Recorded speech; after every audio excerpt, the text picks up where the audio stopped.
Here's my debit card information if any of you need any help financially, of course.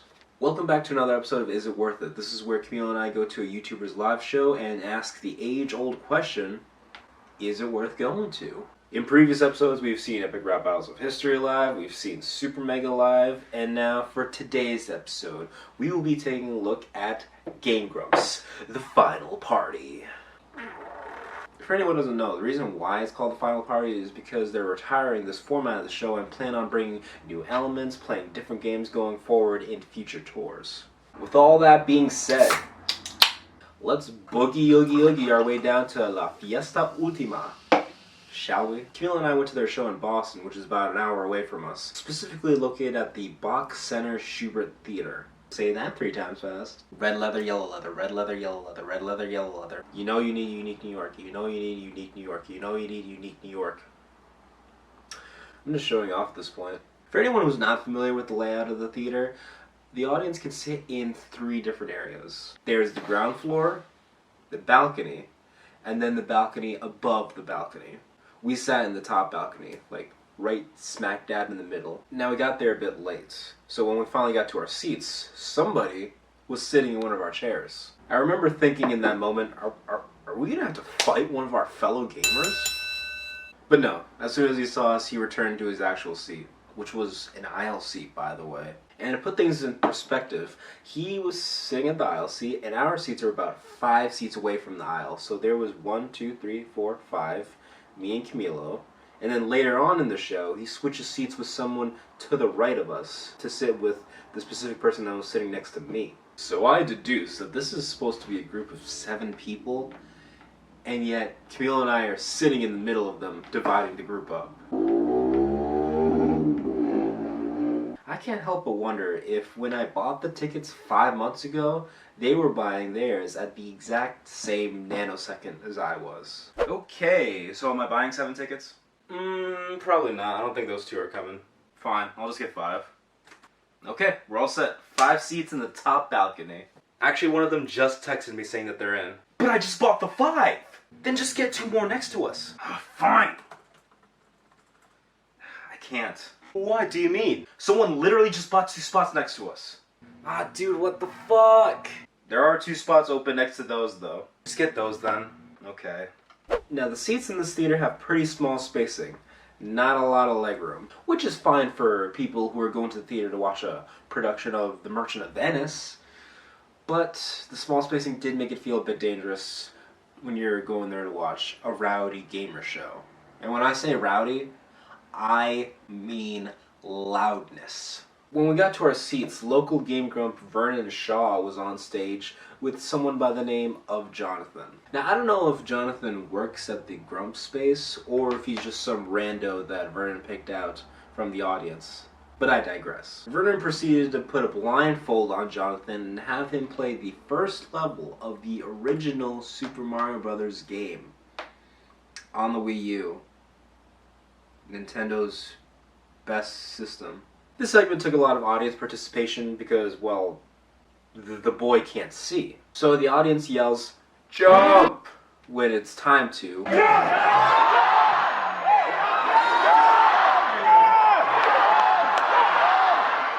All together. There you go.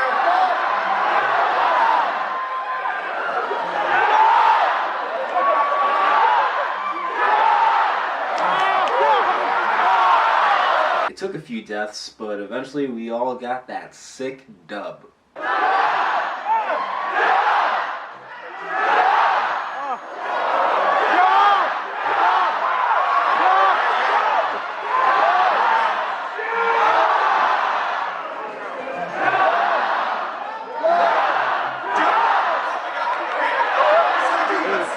we go. Jump.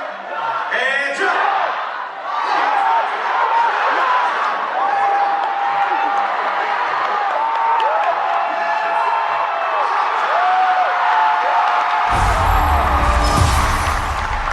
Once Jonathan beat the level, it was time for Vernon to introduce Aaron and Dan to start the show. I don't know why I'm talking like this. Hey, I'm Grump. Ladies and gentlemen, please welcome to the stage Aaron and Dan.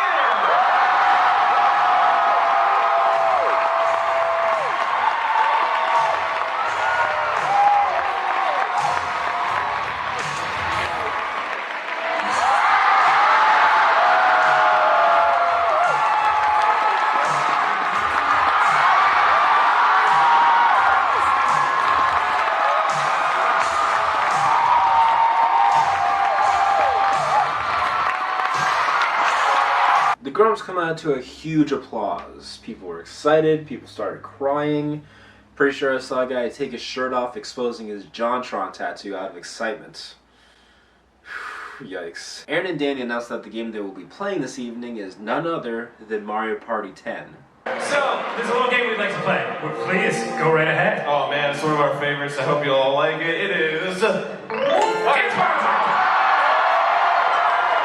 Not really sure why they picked this one to play on tour. I'm assuming they just played it a lot on their channel, so it's kind of a staple at this point. All I know is that this is a Mario Party 6 household, young man. So, you know what? I'm gonna have to deduct points for the game pick. I don't have my clipboard, so I'll just write on my hand. Next, the Grumps tell everybody that they will be playing a board with 4 players. They choose characters that represent them the most. Aaron choosing Peach and Danny picking Yoshi. Now you may be thinking to your sweet, sexy selves, but wait, Dad, Mario Party 10 is a 4-player game, and yet there's only 2 of you. Would you like to play with us? They explain to everybody that a bunch of people will get the opportunity to jump on stage and play with them, representing the other 2 characters. We're going to split the audience into 2 sections, right down the middle. This side. Oh, excuse me, yes. This side, you're player 3. Get ready for it. Get ready. And everyone over on this side, y'all are player 4. They proceed to divide the room in half. So from the audience's perspective, the right side would root for Waluigi, and the left side would root for Toad. Now, for anyone who knows me pretty well, can pretty much guess who I will be rooting for. That's right, I want Yoshi to win. Something I really wanted to focus on that caught my eye was the volunteer system they developed. Typically, when you go to one of these YouTuber live shows, at some point, they're most likely going to ask for a volunteer in the audience. Please do not fall. Please, for the love of God. Okay. But the thing is, the majority of these YouTuber live shows really only pick like 1 to maybe 3 people. So your chances of being picked are pretty slim, depending on how big the audience is. So, what did the Game Grumps do differently? Each minigame they would play, they would call up somebody different. So, therefore, I think I saw at least 10 people go up on stage that night. Therefore, your chances of being picked to go up tenfold. And I really like that aspect of the show. I mean, I did never get picked, but... Team Waluigi, please meet your latest, most gentlemanly contestant, Michael. It's Michael. We have the incredible Steve.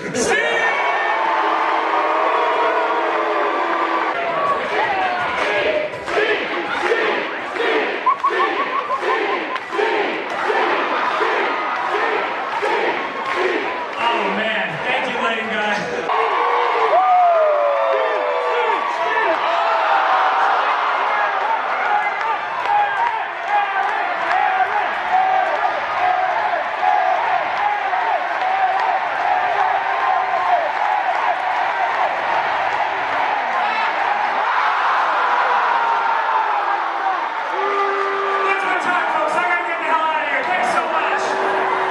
For the first half of this board, Waluigi was winning by a landslide. Man, oh man, Team Waluigi was going nuts. Nothing could go wrong for the Purple Crusader.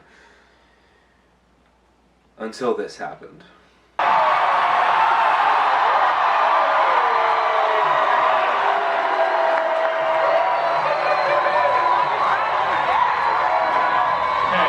Hey,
show for years now.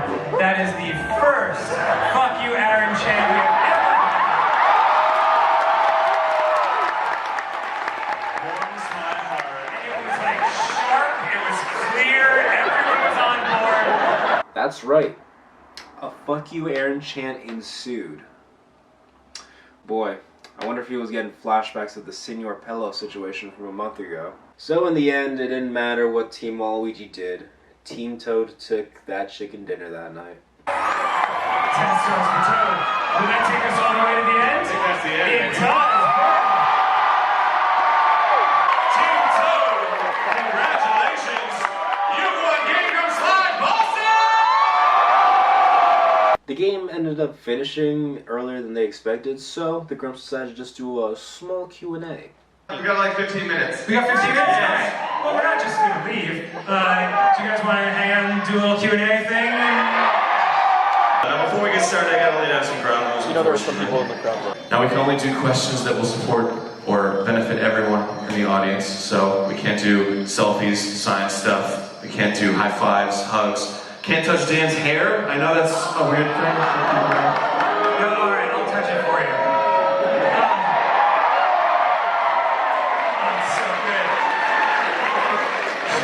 Oh, If it's your birthday, happy birthday.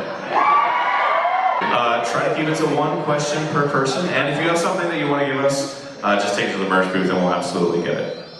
Awesome. That's it. That's all. Let's have fun. I've never seen someone so prepared for questions like that at a YouTube thing. They weren't even that prepared for them at VidCon. Kind of area, just how involved you are with people. yeah, well, hold on one sec. Mr. Sound Guy, could we bring down the Twinkies, please? That's a very magical question. Volume 3, can you give at least one song that's on that track list? Just one song. Okay, you can pull off. Don't Fear the Reaper with a full orchestra. But then it was time to wrap up and end the show. Thank you so much for coming. See you again.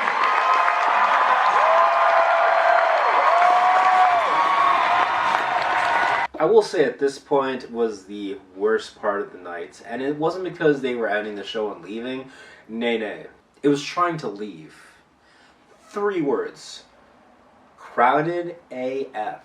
Camille and I were really trying to use the bathroom afterwards because we were holding it in the entire time. And yet the lobby was at a complete standstill. Nobody could move. Literally, if I tried to move in any direction by just 1 inch, my face would end up in some gamer's gut.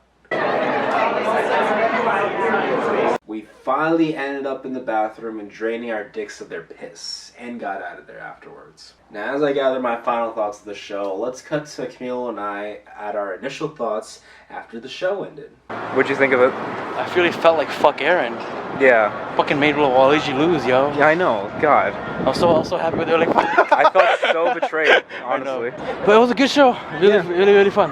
Yeah. I enjoyed it. I was a bit skeptical at first. Didn't know what to expect, but really enjoyed it. You were skeptical from Game Grumps? Yeah. Well, I just had no idea what the show was like, so I Right? don't know if it was like. Yeah, it was really good though. I have come to the proper conclusion.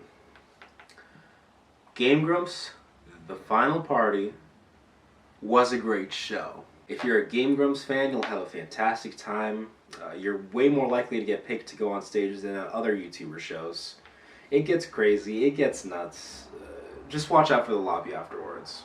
Another great thing is that they also allowed filming, which is how we got all that footage you saw today. Unlike some other channels.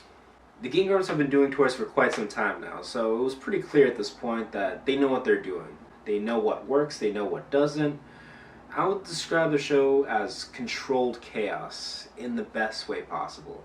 I think that is the perfect balance a show like that needs to hit. As I said before, they're retiring this format of the show, which, if I were to guess, it would mean that they're not going to play Mario Party anymore. They're most likely going to play something else, like a Mario Kart or a Smash Brothers. You know, something that is like a party game that could involve a lot of audience participation.